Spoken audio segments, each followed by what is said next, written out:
Bismillahirrahmanirrahim.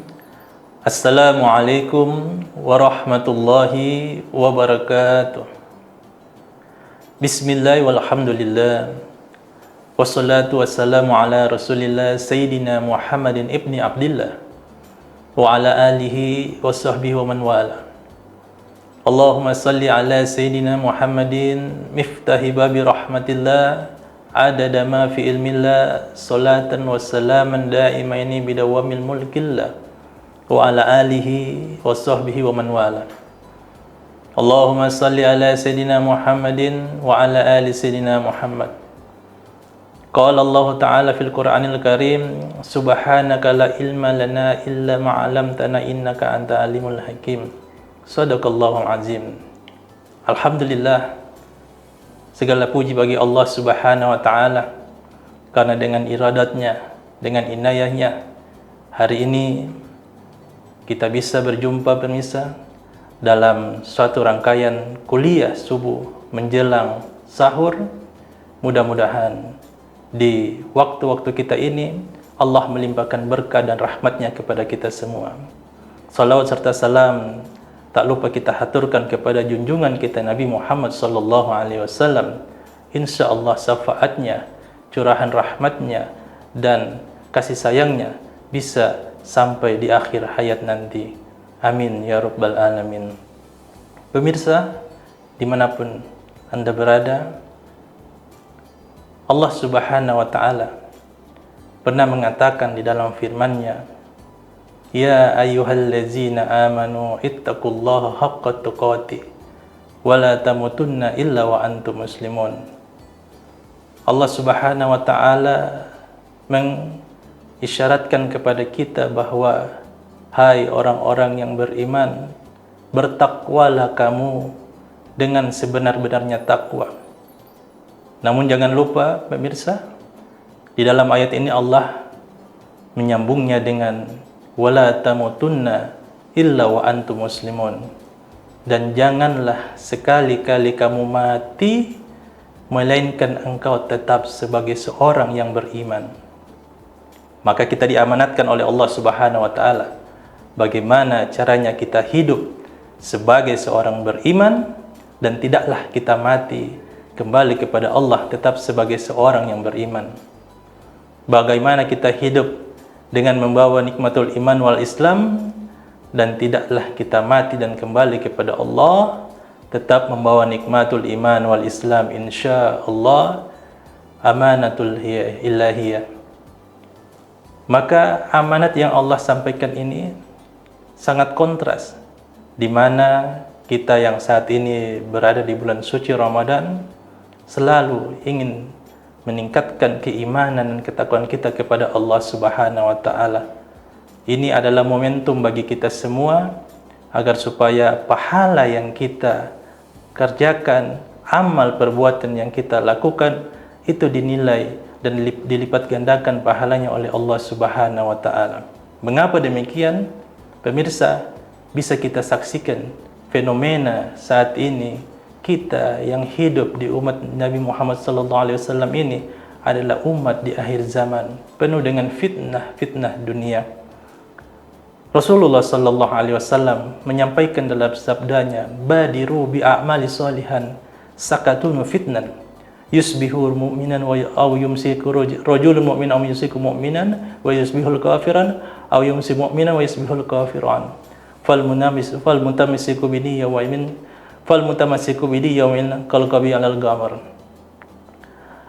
Kata Rasulullah sallallahu alaihi wasallam, badiru bi a'malis salihan. Segeralah kalian semua untuk mengerjakan amal soleh yang baik, yang amal soleh itu dilakukan oleh para salafun soleh terdahulu. Kenapa?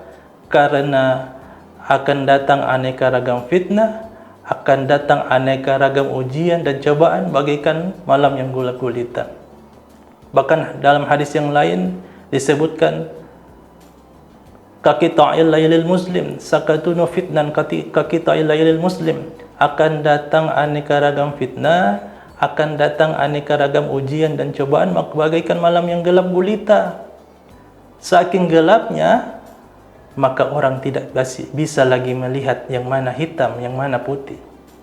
Saking gelapnya, orang sudah tidak tahu lagi mana jalan yang benar, mana jalan yang salah.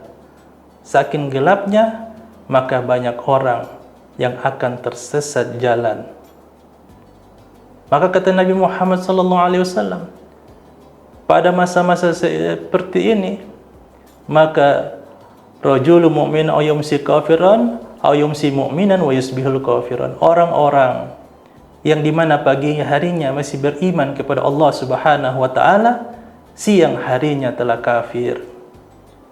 Dan sebaliknya, malamnya dia mukmin, malamnya dia tarwih, malamnya dia witir, qiyamul lail, tetapi pagi harinya dia sudah tidak beriman kepada Allah Subhanahu wa taala. Bagus puasanya, qiyamul lailnya bagus, tapi pemirsa, pada siang hari dia banyak menggunjing orang. Pada siang hari dia banyak memfitnah orang, mengadu domba, ghanim, nanimah. Maka hal-hal demikian ini adalah sebuah perbuatan-perbuatan yang sia-sia.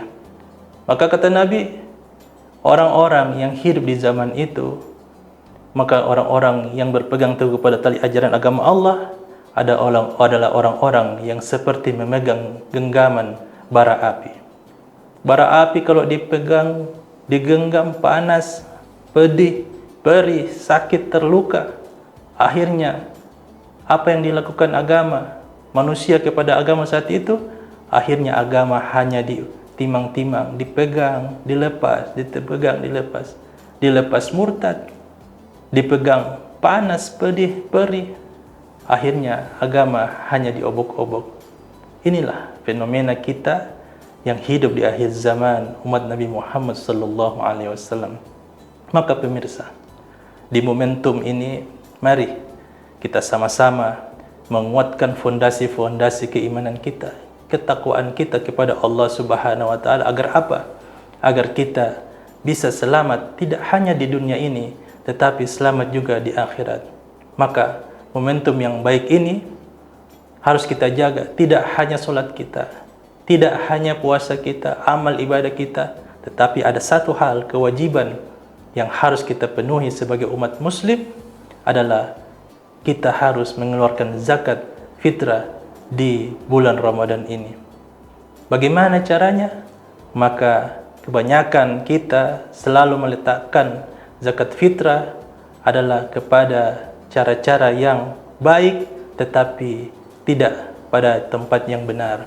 Bagaimana contohnya? Ketika kita meletakkan zakat fitrah itu dengan mendekatkan mazhab kepada mazhab Syafi'i dengan nisab ataupun harta yang harus dikeluarkan 2,5%, maka itu sudah benar. Tapi ada kekeliruan di mana orang menisbatkan 2,5% itu dengan harga beras. Padahal ketika mereka mengeluarkan zakat fitrah berupa uang, mereka harus memberikan zakat fitrah itu harus dengan mazhab Imam Hanafi. Seperti apa? Mazhab Imam Hanafi mengeluarkan boleh kita mengeluarkan zakat fitrah dengan uang asalkan harga kepada 1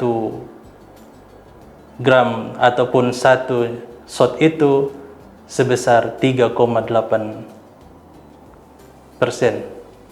Maka tidak boleh orang yang bermazhab Syafi'i mengeluarkan beras dengan 3,8 gram ataupun sebaliknya. Orang yang mengeluarkan zakat fitrah mengeluarkan uang untuk bayar zakat fitrah dengan menggunakan mazhab atau besaran beras 2,5% seperti apa yang mazhab Syafi'i lakukan.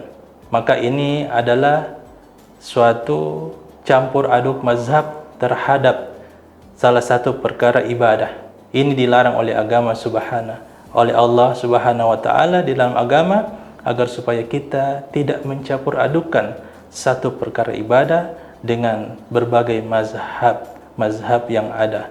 Oleh karenanya sebagai seorang muslim kita harus wajib tahu. Karena kenapa? Amil zakat itu hanya mengelola zakat, sementara kita yang akan mempertanggungjawabkan zakat kita di hadapan Allah Subhanahu wa taala. Maka ilmunya harus kita tahu, aplikasinya harus kita jalankan agar supaya apa? Agar supaya kita semua bisa tahu yang mana benar dan yang mana salah. Mudah-mudahan kita bisa mengeluarkan zakat fitrah di bulan ini dengan tepat, dengan benar, agar supaya Allah Subhanahu wa taala meridhoi segala perbuatan dan aktivitas kita di dunia ini dengan melaksanakan perintahnya dan juga sunnah-sunnah baginda Nabi Muhammad sallallahu alaihi wasallam. Inilah sedikit yang bisa saya sampaikan pada kesempatan kali ini. Mudah-mudahan kita semua diridhoi oleh Allah Subhanahu wa taala. Wallahul muwaffiq ila aqwamut thoriq. Wassalamualaikum warahmatullahi wabarakatuh.